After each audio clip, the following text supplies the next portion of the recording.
Die synode het gister 'n uitstekende gesprek gehad, diepgaande gesprek gehad, van absolute hoë kwaliteit. En ons het na die tyd net besef hoe wonderlik dit is dat daar 'n meerdere vergadering is, wat inderdaad al die insigte vanuit die breë kerk bymekaar kan bring.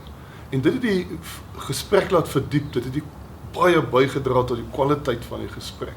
Vandag gaan ons die gesprek voortsit, baie sterk toespits op die problematiek, omdat ons gister gepraat het oor die gebruik van die Bybel in die breë, die oorgang van die teks van die verlede na die hede toe.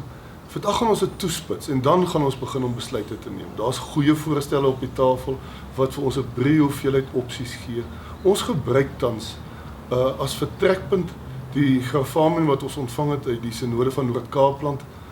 Dis 'n gravamen wat die hele spektrum van kwessies dek, oor die skrif gebruik, oor homoseksualiteit, oor persone in die ampte. En ons gaan vandag hopelik by 'n uitkoms kom wat regtig getuig daarvan dat 'n diep onderskeiding plaasgevind het in hierdie synode.